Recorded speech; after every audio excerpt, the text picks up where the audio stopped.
पहली बात तो पैसे की हमारे पास कोई कमी नहीं थी। जो हम उससे लेते थे, कभी भी मेरी बेटी ने पैसे नहीं दिए, ना हमने लिए। हम और उससे बोलते तू अच्छे से अपना अच्छा करियर बना। हमें पैसे की कोई कमी नहीं थी, मेरी बेटी को भी पता है। उसको बस शौक था। बस जो बोले कि वो पैसे, वो कल भी बोली थी कि ये बेटी को यहाँ पे रख रखा है, हमने कोई अपने वो पैसे के लिए रख रखा है। जो गिरीवाला सिंह ने बोला है पैसे के लिए, उनको और क्या चाहिए? गिरीवाला सिंह हमारे से पैसे और ले ले पूरे, और जितने पैसा लेना चाहे वो ले ले, मगर मेरी बेटी दे दे जैसे हमने उसको दी थी। बिल्कुल झूठ बोली है। 13 तारीख को 21, 22, 23 में मैं और मेरा बेटा भी गया है वहां पर। 13 तारीख की हमारी टिकट थी, गिरीवाला सिंह ने हमारी टिकट कैंसिल कराई है। 13 को हमारा अजमेर से हमारी टिकट थी और 15 तारीख का हमारा रिटर्न था वहां से आने का। बेटी को हम लेके आ रहे थे। आप एक माँ हैं, आपने कभी अपनी बेटी को देखा कि कोई तरीके की दवाई खा रही हैं? कोई नहीं 30-31 साल से मेरे साथ में रह रही है, जब तक उसने दवाई नहीं खाई। अब यहाँ पर आकर और ये बोली, मम्मी ये मेरे को बोले कि तू उसके पास में जा। मेरे को मालूम नहीं कौन सा वो बोला है उन्होंने, डॉक्टर का, कि दिखा के आ। तो चलो ये बोल रही है, मैं चली जाती हूँ। लेकिन मम्मी ये मेरे को एक बार ले गई है, लेकिन वो गुस्सा आता था, वो यही बोलती थी। एक बार जबरदस्ती मेरे को लेके गई हैं, लेकिन मैंने दवाई नहीं खाई। ये लोग मेरे को पागल करना चाह रहे हैं क्या? मैं पागल हूँ क्या? 30-31 साल से मेरे साथ रह रही, जैसे पागल नहीं। इनके घर में आके 5 महीने में भी पागल हो गई वो। बस यही है कि मैं पीएम पोस्टमार्टम दोबारा से होना चाहिए और हमें हमारा केस वापस वहाँ पे दिल्ली में हो। वो वहाँ पे एम्स में पड़ी है, हम यहाँ पर है। हमें खुद नहीं अच्छा लग रहा, खुद भी अच्छा नहीं लग रहा हमें। मेरे को हर रोज यही लगता है, मैं इनको भी बोलती हूँ हमें लेके ऐसे ही चलना है, हमें नहीं रहना यहाँ पर। उस दिन बोल रही है कि गिरीवाला सिंह ने ना कि पूरी आर्मी बुला ली। उस दिन है ना हमारे उन लोगों ने पूरा उन्हीं के लोगों से वो भरा हुआ था कोर्ट। मेरे बेटे पे अटैक किया, मेरे बेटे का फोन उठा के फेंक दिया। मेरी समझिए उनको मारने के लिए एक आदमी आ गया। तो हम अपनी सेफ्टी के लिए कुछ नहीं करेंगे वहां पर। देखिए सर, ये तो जो कल्प्रिट है वो अपने बचने के रास्ते ढूंढ रहा है। वो तरह तरह के इल्ज़ाम इसलिए लगा रहा है क्योंकि वो तो मृतक है और उसको छूट है इस तरीके के इल्ज़ाम लगा के किसी को दोषारोपण करके। उनके यहाँ मृत्यु हुई है, उनके यहाँ हत्या हुई है, उसका वो जवाब दें और ये जो आरोप है वो कोर्ट में प्रस्तुत करें। डोमेन पर किसी लड़की को, मरी हुई लड़की को बदनाम करना कितना अपराध है। ये इतने बड़े जज होकर के ये इस तरीके का कार्य कर रहे हैं। यही अपने आप में एक बहुत शर्मनाक घटना है कि एक लड़की जो आप लेके आते हैं अपने घर पे, वो डायनामिक है, वो कैरियर ओरिएंटेड है, जो लड़की पढ़ी लिखी है, उसको आप इस तरीके के इल्ज़ाम दे रहे हैं। आज सिंकोफीनिया कह रहे हैं। मैं तो कह रहा हूँ आपसे बड़ा सिंकोफीनिक कौन हो सकता है जो इतनी अच्छी बेटी को लेकर के उसको आपने मार डाला अपने घर में। आपकी वीडियो में आपने देखा होगा कि ये जो इमोशंस वहाँ दिखा रही थी, ये फॉल्स इमोशंस दिखा रही थी क्योंकि वो बॉडी को के टाइम पर नीचे उसमें जान ही नहीं थी लड़की का। जो नाटक किया जा रहा था, एवरीथिंग वाज फैब्रिकेटेड और वो आराम से घूम रही है। कोई इमोशन वहाँ दिखना चाहिए था।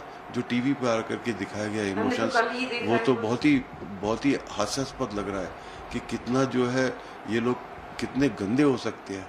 ये भेड़िए हैं जो बकरी की खाल ओढ़े हुए हैं। ये वही है सिस्टम जिससे हमें लड़ना है। ये हमारे को न्याय नहीं मिलने देंगे। आज हमारी बेटी को 7 दिन से ज़्यादा हो गए मॉर्चुरी में। इनको ये समझ में नहीं आ रहा कि एक संस्कार करना कितना ज़रूरी काम होता है। वो हमारी इमोशन से खेल रहे हैं, हमें प्रेशराइज किया जा रहा है।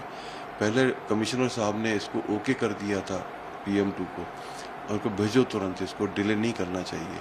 डिले करने के लिए जुडिशरी में डलवा दिया गया इन्फ्लुएंस से।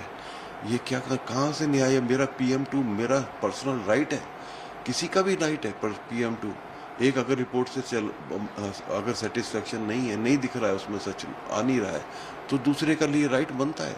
तभी तो लोग एक्सपोज होंगे जो गलती करते हैं, तभी तो लोग बर्खास्त होंगे जो इस सिस्टम के द्वारा खेल रहे हैं लोगों की जानों से। ये एक बहुत बड़ा कैकस है, ये टूटना चाहिए, यह न्याय मिलना चाहिए। एक हम मिडिल क्लास हैं, हमें न्याय मिलना चाहिए, किसी भी कीमत पर न्याय मिलना चाहिए। झोंकना क्या वर्ड है? What is झोंकना? हर आदमी का, हर बच्चे का अपना फ्यूचर होता है, कैरियर होता है, चॉइस होती है उसकी। She was pretty, she was beautiful, she was dynamic. वही लोग तो आगे बढ़ते हैं ना। वही लोग तो इन कैरियर लाइंस में जाते हैं, मॉडलिंग लाइन में जाते हैं, जो उसको डिजर्व करते हैं। She was deserving. आज अगर उसके चरित्र के बारे में आपको पूछना है तो तरिता शंकर जो चेयरमैन पर्सन है इंदिरा कॉलेज की, यूनिवर्सिटी की, आप उनसे बात कीजिए, आपको ज्ञात होगा पूरा कॉलेज आज उसकी शोक सभा में बैठा हुआ है, लाखों लोग आए हुए हैं। कल ही उन्होंने इंटरव्यू दिया है। आप देखिए वो आने को तैयार है, इन फ्रंट ऑफ कोर्ट आने को तैयार है, लोग आने को तैयार हैं। जो उसके फैन फॉलोइंग लड़की की इतनी बड़ी है, इतनी डायनेमिक कैरेक्टर को इतने छोटे लांछन लगाना, ये अपने आप में प्रूव करता है कि ये कितने बड़े क्रिमिनल माइंडसेट के लोग हैं। मैं सब इसका एक ही जवाब दूंगा। कल पुलिस रिपोर्ट में पुलिस ने कंफर्म कर दिया कि उसकी बॉडी से कोई ड्रग ट्रेसेस नहीं मिले हैं। इस सब का जवाब का अंत हो जाता है। सर आपने पूर्व किया प्रचार कर सर ये तो मतलब ये न्याय के साथ में मजाक है। आपने एक आदमी को जुडिशरी के नीचे छोड़ दिया है, जो उन्हीं के नीचे, सिस्टम के नीचे ही है, और आप उससे बोल रहे हैं कि आप वेट करिए न्याय का। पुलिस बैलेंस बना के चल रही है, आज तक गिरफ्तारी नहीं हुई। शुरू से लेके आखिरी तक के इवेंट अगर आप देखेंगे तो इसमें साफ साफ इन्फ्लुएंस नजर आता है। इनकी फैमिली का चार्ट निकालिए, इनके सारे कॉल रिकॉर्ड्स कीजिए, फ्लॉट देखिए कि जो लोग बॉडी लेकर के आ रहे हैं नीचे, उनके क्या बयान ले लिए गए हैं। इतने जो लोग बॉडी लेके आ रहे हैं वो अज्ञात लोग कौन थे, जो सारी चीजें एविडेंस जो था वो क्या था, आपने कैसे सीलिंग की, कहाँ का मिस्टेक की। पोस्टमार्टम की रिपोर्ट के साथ में फांसी का फंदा क्या डिस्क्रिप्शन नहीं है। इट मीन्स कि फांसी का फंदा जो दिया नहीं गया, इट मीन्स आपने मारा इसको पकड़ करके। इसकी जांच तभी तो हम PM2 की मांग कर रहे हैं, जिसको बाकायदा जुडिशरी के नीचे डाल के डिले किया जा रहा है। हमारी तुरंत मांग है सारे CM साहब से, जितने भी पदाधिकारी हैं, कि अगर आपने न्याय देने की कोशिश है, अगर आप चाहते हैं कि ये न्याय मिले, इसको तुरंत संज्ञान लेते हुए पहले तो PM बॉडी को शिफ्ट किया जाए दिल्ली, और हमारे केस को एक स्वतंत्र जगह, हम जहाँ रहते हैं उत्तर प्रदेश, वहाँ शिफ्ट किया जाए। सुप्रीम कोर्ट की निगरानी में जांच हो या चीफ जस्टिस ऑफ इंडिया इसका संज्ञान ले, यही हमारी मांग है।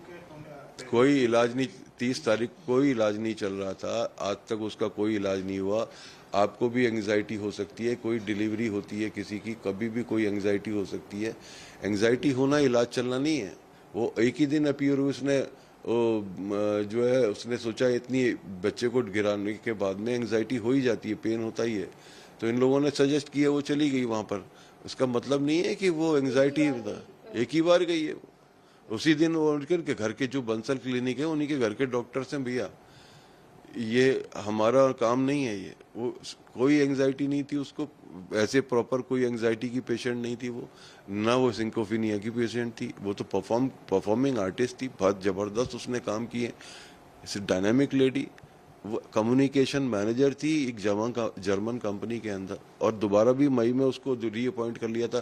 कंपनी बीच में बंद हो गई थी, इसलिए उसका जॉब बंद हो गया था। कंपनी रीस्टार्ट हुई, उसने बोला कि आप ज्वाइन कर लो, शी ज्वाइन दैट। कहीं भी आपकी बेटी मर जाए, आपकी बहन मर जाए, और साफ दिख रहा है कि इसका गला घोटा गया है, इसको जो है दिखाया जा रहा है, बॉडी को देख करके, पिटाई के मार्क्स देख करके, आपको किसको रेज नहीं आएगा। साफ साफ हत्या का केस है। वो एक स्वाभाविक रेज है जो एक आदमी इंसान को आता है। हम यहाँ न्याय के लिए आए हैं, हमें न्याय चाहिए। हमें पता है आप कितने बड़े जस्टिस हैं, कितने बड़ा सिस्टम है, हम इस सिस्टम के खिलाफ लड़ रहे हैं, तभी तो हमारी ये मांग है। उनकी बेटी नहीं मरी है ना, उन्होंने मारा है ना किसी की बेटी को, है ना। वो बेटी मारना और उससे शहीद की वाइफ होना, इससे कोई रिलेशनशिप नहीं हो सकता। आप अगर शहीद की वाइफ हैं तो आप क्राइम कर सकती हैं, ये कहना चाहती हैं आप शहीद की वाइफ हैं तो आप कुछ भी कर सकती हैं, ये कहना चाहती हैं आप कितना एडवांटेज लेना चाहती हैं शहीद की वाइफ का। सरकार ने आपको सारे एडवांटेज दिए ना, आपको सारी चीज, फिर क्राइम क्यों किया आपने, फिर क्राइम के पार्ट क्यों बने आप। बहुत अच्छी बात है, हम इसीलिए के तो चाह रहे हैं कि न्याय मिले, न्याय की प्रक्रिया जो है बाधित ना हो। आप सिस्टम में रह करके आप उसका न्याय नहीं मिल सकता, इसलिए तो हम भी स्वतंत्र जांच की मांग कर रहे हैं। हम इसकी स्वतंत्र जांच की मांग के लिए ही केस को ट्रांसफर किया जाए दूसरे स्टेट में, हमारे स्टेट में, और इसके पोस्टमार्टम के लिए भेजा जाए, यही तो हमारी मांग है। जब हमने उनकी मां से जी हम तो यहाँ अकेले हैं, ये इतने रसूखदार लोगों के जी कोर्ट परिसर में लोग आकर के हमें प्रोवोक किया गया ताकि हम बेल के लिए जा ही ना पाए, अपीयर ही ना हो पाए। ये पूरे तरह तरह के प्रयास किए जा रहे हैं सर।